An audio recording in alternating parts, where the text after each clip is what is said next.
All right. Hi, and welcome to Time with Erasmus Mundus Scholarship series. This is a series that I intend to interact with past awardees to learn about their stories that will eventually help you take informed decisions. And today I have a very special guest, somebody who knows a lot about Erasmus Mundus more than I do. Hi, Mira. Hi, thank you for the invite. Right. Mira, let's start by getting to know who you are. I think I know who Mira is, but for someone watching, maybe they may be interested in knowing who you are before we get into the conversation. Yes, of course. Hello, everyone. My name is Mira Budianova. I am very recent graduate of Edit program, the same as Khalid's. I just received my degree certificate literally last week, and now I am an entry machine learning engineer with a focus on computer vision and connecting software engineering to embedded systems. Right. Thank you for telling us who Mira is. Let's begin it this way. I think for most people, usually it starts with the story, how you began your Erasmus Mundus story. So I think many people watching right now would want to know how you started with the application until you got accepted and graduated. So my first question is, how did you learn about the Erasmus Mundus program? Oof. Yeah, let me start with a little pre-story here. I am from Kazakhstan, Astana, and originally I started applying to masters when I was on my fourth year of bachelor's. And I did apply to a lot of places, a lot of countries, but I haven't received any offers with a full ride scholarships. And I don't know why, but somehow I didn't know about this at all. I don't know, I didn't stumble upon it, I didn't see anything and didn't know anything about it. Even though I had a dream of applying abroad, of studying abroad for a long time, and I was like, searching everything, and knew that Erasmus Mundus is a very prestigious scholarship that has a lot of different programs. So I didn't receive a full ride scholarship, even though I had some offers from different countries and universities, like half, half, yeah, like that offered half of the tuition fee waivers and so on. So I decided to apply next year, and next year arrived. I am applying, and I don't even remember why. I think I see this program somewhere on the internet, either LinkedIn or maybe from my friends. I read it. I understand that it fits so much. It fits my interests completely, and I applied for it. And I still remember the exact time when I received the offer. It was 17th of February. I was very happy. I cried so much. And I think this was the point when I just decided to accept the offer right away and didn't apply for anything else that year. Right. And so, what did you find attractive about the Erasmus Mundus program that made you decide to apply in the first place? Yeah, my I would say personal interests lie in connecting several points together every time. For example, even starting from my high school or just studies in general, I liked doing several things all together. Maybe it's not right, but still. And I always have been student representative, doing some leadership work at the same time, studying biology or math or doing some advanced solving advanced problems. Then in my bachelor's, I liked. I have work experience being an administrator in a hotel, and an English teacher and a dancer. So yeah, I do like to connect different merged fields together and work in it. So when I found out about Edis and I read its website, I found that they connect software engineering, AI, even hardware engineering all together, and they are some kind of a bridge between these three main fields. So I just saw that I have to apply. Right. That's a nice story there and a good decision to apply. So, did you apply to more than one program? Yeah, as I said, originally when I was in my fourth year, I did apply to specifically saying Italy, New Zealand, Korea, uh, and Abu Dhabi. Yeah, and next year I applied to our at this program again to Italy, um, and yes, and Hungary. Yeah. Right. So when you were applying, did you just focus on the consortium universities taking part in the program, or did you also consider the countries that the universities are situated in? Or was it just something that was all about the curriculum of the program? What was Mhm. the specific thing that, drove your attention to the program that you applied to? If we talk about the Erasmus Mundus specifically, I would say that both, simply saying. But of course, first I was focusing on curriculum because I was interested in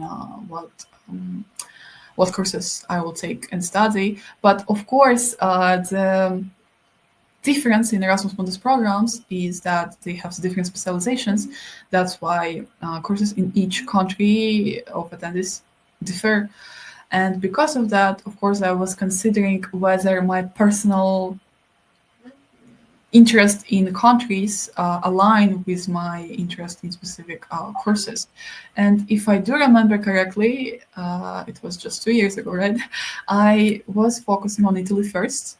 Uh, as a second year country.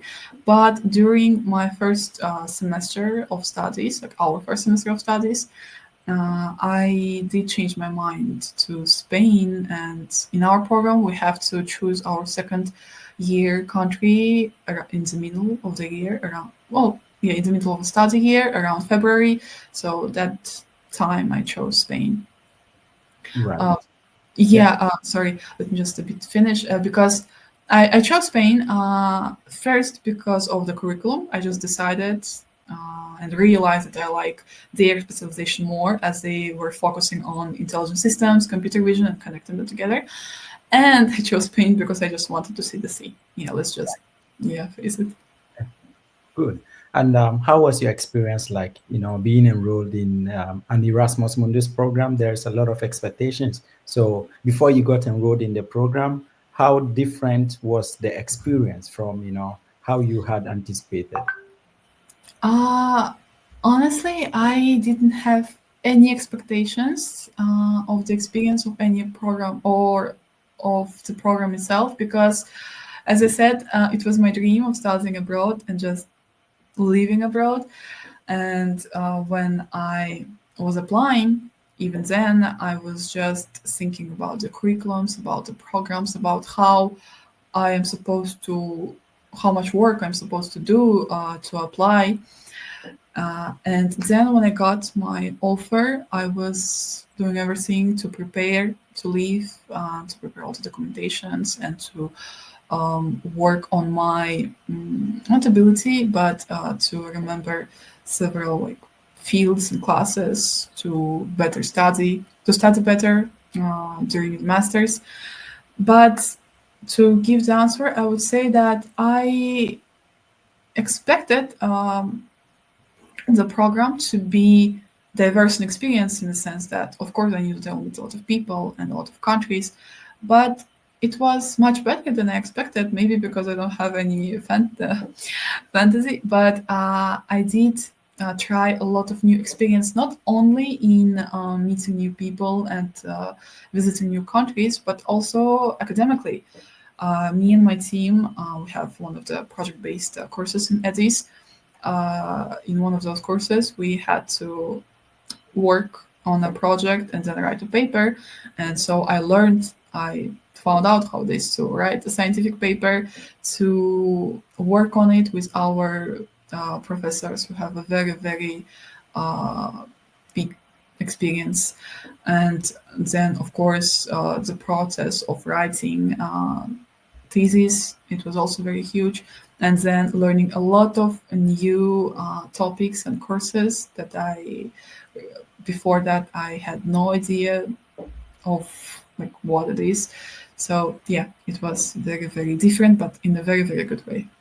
Right. Let's put academics aside a bit. I know that for Erasmus Mundus programs, many do have this perception about it that it's not all about academics. Of course, you also have the social aspect. So, what social aspect of the program did you like most? Yeah, I agree with you. Like, I also do believe that Erasmus Mundus, of course, like their two main focuses is the academics and it's the social interactions and experience. Uh, and I do, I think I was not that good in social aspect of getting experiences during these 2 years, simply because I was maybe too focused on surviving academically and excelling in it and learning new things. But even then, even with our little experience, I do believe that Erasmus Mundus did mm, get or did help us to again meet so many people, meet have so much experience in exploring new places, Right. in learning how to communicate properly, because we also had some uh, trainings in that, to communicate with them in different ways, informally, informally, to now have really great memories about both like places to uh, go to rest to and places for work, because of course right now after graduating from this program we are thinking about what to do in our life in the future. So regarding the social aspect of this program, I do believe that it excels its it will excel its expectation for everyone, Right. regard in regards of what they expect, because of course different people expect or think different things and imagine. Right. Yeah, that's what I was about to add because when you think about Erasmus Mundus, the program that you get enrolled in also, influences what kind of experience you get at the end of the day. And for someone in, IT or computer science and being in Spain, I don't know. I mean, for people who are familiar with the education system in Spain, they may agree with you that there is very little time to, have social engagement. But of course, I do remember that during that time, at least I think two, three occasions we had the chance to, engage in some certain social activities that I think it was worth it. At least for me, I visited Madrid during a football match. I went there with some of our classmates, and it was a memorable one for me. So, yeah, Yeah, you told me about it, and I also visited Madrid. It was I fell in love with Madrid, honestly. Like, I love this city right now. But yes, I do agree with you on this sense, and I'm always telling people that you will get whatever you want there, because if you want this social experience in social aspect, you will get it as much as you want. But if you don't want to, if you want to focus on your academics and on your okay, let's say on your future, on professional side of this, you will get that as well. You don't have to go out and be a go-getter. So whatever you want, this it will be there. right. Yeah, it sounds like you really enjoyed this Erasmus Mundus experience. So let me ask you this question. If you had to choose all over again, do you think you would go for Erasmus Mundus again or you would choose something different this time around? I didn't say that at first, but when I was applying to this program, to add this program, I didn't even think of researching similar programs in Erasmus Mundus, because right now we do have several, not similar, but data science, data analytics programs in Erasmus Mundus. However, I found out about them only after applying and moving to Finland and studying there already. And I do think that it's a destiny. I just believe in those things. So if I had the chance right now to redo this experience, I would. But I think that I would focus on my, of course, interest, but also my goals in the sense of what exactly I want and how exactly I want that. Because we do Erasmus Mundus have million of programs, yeah, figuratively speaking, million of programs that Yeah. you want to focus on. That's why we need to understand what part or what field exactly we want to focus in or we want to learn. Uh, for example, maybe our program it was focused more on again ML, software engineering, and hardware, but it didn't have much from I would say, social studies or communications and so on. And I realized that I'm a person who likes not more, but just who also likes social studies and management and so on. And but also I do believe maybe it's because of I worked in this field after this during this masters. I studied these courses that have been on this masters, and after that, right now I am having more specific preferences in what I want. That's why maybe people do need to study in these programs that they chosen to after that decide that if it's really what they want. So okay, again, shortly speaking, yes, I for sure would. Right. Okay. I think this question I'm about to ask you is a bit personal, but for the benefit of the people watching, I think people have more interest in the monetary aspect of the Erasmus Mundus program. People are more attracted to it because of the stipend you get at the end of the day. And I keep getting this question almost every day. Were you able to save some money out of the stipend that you got? And in general, was it enough for you to live down? Because I believe you lived in one of the most expensive countries. In fact, two of the countries, both Finland and Spain, are relatively expensive compared to other European countries. So were you able to, manage your expenses and get something small at the end of your program? Yeah, that's a very good question. I understand people's like worries or just questions about it. At first, let me tell them here that originally in 2023, 2024, we had a specific kind of scholarship and stipend. It means that we had our monthly stipend separately, and then we had some reimbursement for our travel and installment.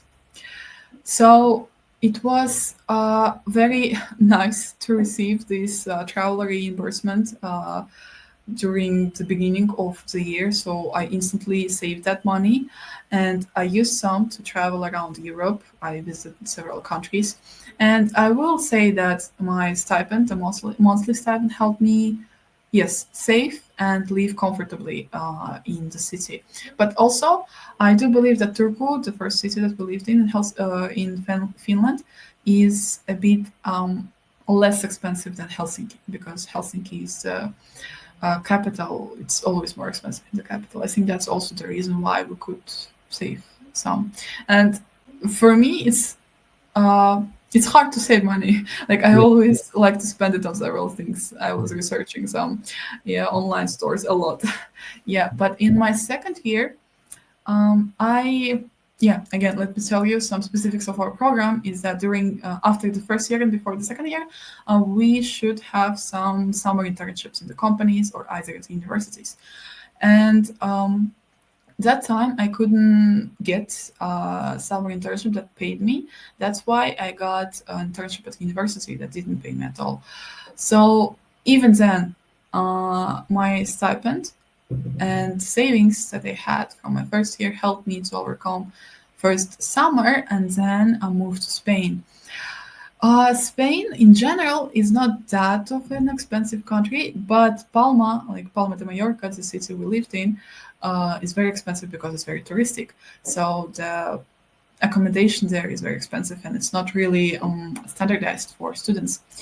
Because of that, we had some incident there and we lost some money when we were renting apartment. But then it was okay. Yes, it was harder there than in Finland because Finland has a lot of um, student benefits, a lot of benefits for students in regards of eating, in regards of accommodation, and so on, and a lot of discounts in a lot of places. And Spain, especially Palma, didn't have it. That's why it was not that comfortable. So I cannot say that I was saving a lot, but I still saved some money because I'm just yeah, I Yeah. just felt a bit I, anxious. Yeah, I think the most important thing is being able to live on the money that you get, because at the end of the Yeah, day, that's the most important thing. The stipend is not meant to make you a billionaire like Elon Musk, but to cater for your, day in and day out expenses. So once, you are able to take care of this aspect of your life, then I think it's enough. And for most people, this is more than enough because hardly would you get any scholarship that is able to pay, your entire expenses and give you some money on top of it to pursue a master's degree. I mean, at the PhD level, this is very common, but for master's students, usually you don't get that much money. So I think it was a big win. But my next question is, overall, what would you consider the best win for you for joining an Erasmus Mundus program? I mean, if you were to join a traditional master program, any other program at all in any other university, what do you think that you gained from the Erasmus Mundus that you might have perhaps not gotten that from a normal program? Um, Aside from the obvious different countries during the study year in Erasmus, I would say that the well, it still connects with that, of course, because different countries means different experiences and mm, different people and different rules of living in those countries, and us being adaptable to these rules and to life. I'd say that people is what is different Yeah, when choosing the Erasmus Mundus program right, from than typical master's program, because even if we put aside the living in different countries, it requires us to, if not being outgoing, but to at least talk to people, right, because Erasmus Mundus, it means international scholarship, international program. So you meet people from different countries from all around the world, and you do have to find some way of connecting with them because it is your group, and it might not be your only group, because you might be studying with another group in these universities, and you maybe not have to, but it's very, very advised to talk to them to not get lost from this university um, things that's happening around you.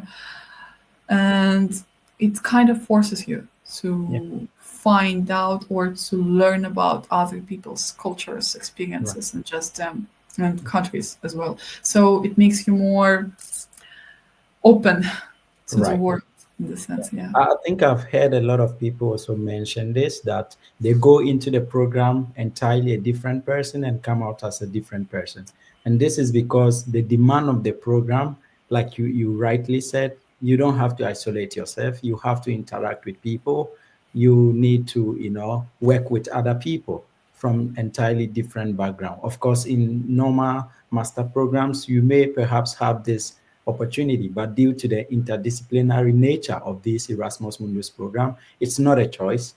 One way or the other, you are indirectly forced to do it, which I think is a big win for most people, because it helps build your personality.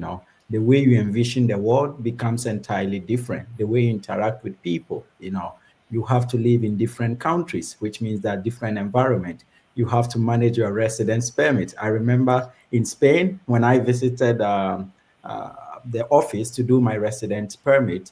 I got there and the lady did not speak Spanish or English. She spoke Catalan to me. So that was my first, big issue. I had to overcome this somehow. So I think it builds your personality, and then you comes out as an entirely, different person. But my last question is that for someone who is watching this and thinking about applying to the Erasmus Mundus program, what practical advice would you give them? Yeah, currently I am researching Erasmus Mundus programs a lot, like to help my followers for that. So I constantly think about what to tell people who ask that question. And I believe that first it's understanding and setting what exactly do you aim for and you want to do. And after that, start writing your motivation letter, because or doing motivation video. It doesn't matter. You still have to create some sort of scenario or storytelling of who you are, who you want to be, why you think this program will help you in these regards, and what do you want to do after the end of the program. That's, I think this is one of the biggest headaches for applicants who wants to apply to master's programs, and motivation letter is still one of the biggest and most important documents that you need to do. So even if you don't have any maybe work experience or research papers or I don't know, internships, if you have good foundation in your studies, if you have something that you did in regards to your fields that you like, and of course good English, then you can start building up this around you, in the sense that, and because of that, you need to first understand what you want and what exactly, because again, as we said that several times, Erasmus Mundus has different various programs, and you need to consciously apply to them. So building this letter at first, even to yourself, will be very, very helpful. Right. All right, Mira, thank you very much. I've exhausted all my questions, and I think it's a pleasure having you today, sharing your story to help other students, learn from it and take better decisions. I think it would help a lot of prospective students. And on behalf of all of them, I say thank you to you for agreeing to be on my talk, and I really appreciate the effort. Thank you very much for inviting me. I hope my stories and pieces of advice really will really help you. And this initiative help people. And this initiative is a very good idea. I do hope that these stories of our previous alumni and current ones will not help people not only in practical advice but also in showing them what this program is really about. So yeah, thank you. All right, and thank you guys for watching. If you like this story about Mira, please like and subscribe, and I will see you in the next one.